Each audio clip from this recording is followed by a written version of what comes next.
আসসালামু আলাইকুম। আশা করি আল্লাহর রহমতে সবাই ভালো আছেন। আজকে যে বিষয়ে আলাপ করব যে এই শালিক পাখি এখন আসলে শালিক পাখিটা আজকে আমরা এক সপ্তাহ ধরে পালতেছি। একবার ছোট হয়েছে, মাশাআল্লাহ এখন বড় হয়েছে, এখন হাতে বসে থাকে, ডাক দিলে আসে, কাছে আসে, আর কথা শুনে, শীষ দিলে কাছে আসে। মাশাআল্লাহ খুব সুন্দর বড় হইতেছে। আপনারা সবাই ট্রাই করলে পারেন যে সহজে যখন বড় করতে চাইলে আপনি খানা খাওয়াবেন, যেমন আপনার পোকামাকড় খাওয়া যায়, ঘাস ফড়িং আছে, যদি ঘাসের মধ্যে থাকে ঘাস ফড়িং খাওয়াবেন, এবং কি রাইস খাওয়াতে পারেন, ভাত খাওয়াবেন, মোটামুটি সব কিছুই খাইব, যেটাতে ইনশাআল্লাহ সবগুলি খায়।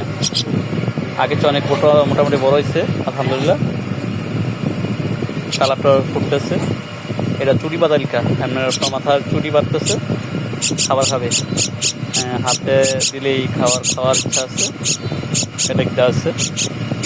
আপনারা চেষ্টা করলে আপনারাও পারবেন যে সহজে পালতে হলে সহজ সমাধান হলো সবসময় কাছে রাখবেন, হাতে রাখবেন, তাহলে খাওয়াবেন, মানে সবার সাথে মিশুক হবে, আস্তে আস্তে সবার সাথে মিশুক, মানে ভয়ভীতিটা দূর হয়ে গেছে।